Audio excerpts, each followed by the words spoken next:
Bueno, la primera cuestión que hay que tener en cuenta es que en realidad el lenguaje no se aprende, el lenguaje se asimila y se desarrolla. Entonces, dicho esto, la problemática que genera un desarrollo inadecuado del lenguaje tiene varias vertientes. La primera es que las relaciones sociales se pueden ver debilitadas. Cuando un niño no es capaz de desarrollar un lenguaje correcto o suficiente para su relación con su grupo de iguales, ahí ya encontramos los primeros problemas. El siguiente problema sí tiene que ver con el aprendizaje, y es que muchas veces el problema del lenguaje tiene unas consecuencias muy importantes de cara al aprendizaje de contenidos escolares y de contenidos educativos y demás.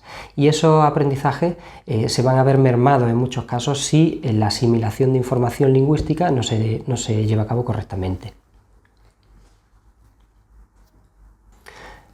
Bien, las causas de los trastornos del lenguaje pueden ser muchas. Tenemos causas orgánicas claramente definidas, por ejemplo, una hipoacusia, una sordera, genera un trastorno audiógeno del lenguaje.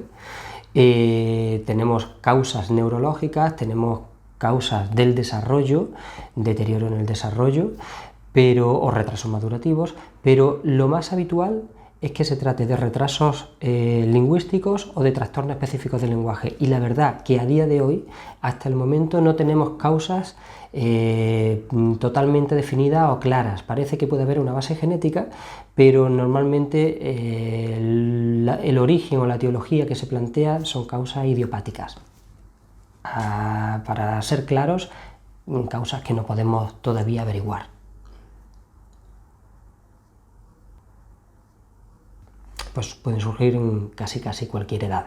Pero lo más importante es que en cuanto se detecten, y se detectan normalmente a día de hoy, se detectan de forma temprana, porque son capaces de detectarlo en muchos casos los padres, pero normalmente en el entorno escolar o en el entorno pediátrico pues hay bastante sensibilidad sobre el tema, pues que en cuanto se detecten se pongan en manos de profesionales. Igual luego el profesional va a decir que está dentro de la evolutiva normal, que no tiene importancia y que se puede esperar un poco. Pero debe ser el profesional el que nos indique si realmente eso es así. Porque a veces algo que puede parecer sin importancia, el profesional puede detectar que sí la tiene y puede prever o anticipar que haya problemas futuros. Entonces, la detección precoz y sus causas, en caso de que podamos averiguarlas, es muy importante.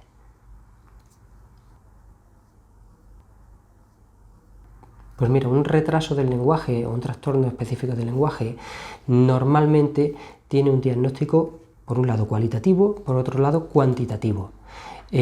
Cualitativo quiere decir que nosotros vamos a valorar cómo desarrolla ese lenguaje en sus habilidades y en sus funciones, sin tener que relacionarlo con la norma, digamos, con el resto de niños. Y el cuantitativo, el diagnóstico cuantitativo o la valoración cuantitativa es aquella que nos dice cómo es ese desarrollo del lenguaje de ese niño concreto con respecto a la media o con respecto al resto de los niños. Entonces, quizá las dos valoraciones son interesantes, son necesarias.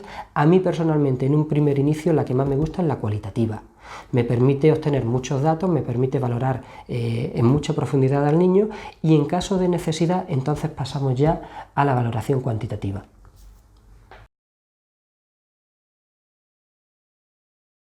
Lo más habitual entre los trastornos del lenguaje son los retrasos del lenguaje, que se componen de muchas posibilidades de síntomas. Se observan síntomas típicos como las dislalias, que son los defectos de pronunciación, los defectos articulatorios, la morfosintaxis alterada o poco desarrollada, son elementos del retraso del lenguaje muy frecuentes y fácilmente detectables.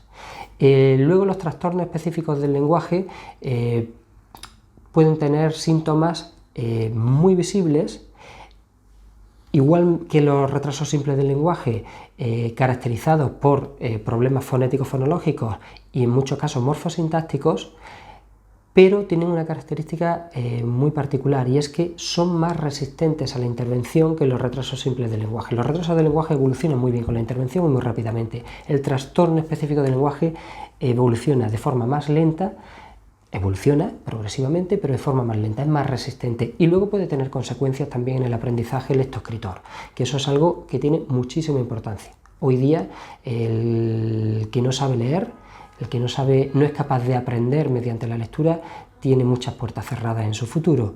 Entonces, que un niño se detecte ya como un trastorno específico del lenguaje y podamos prever, anticipar y prevenir esa posibilidad respecto a la lectura en el futuro tiene mucha importancia.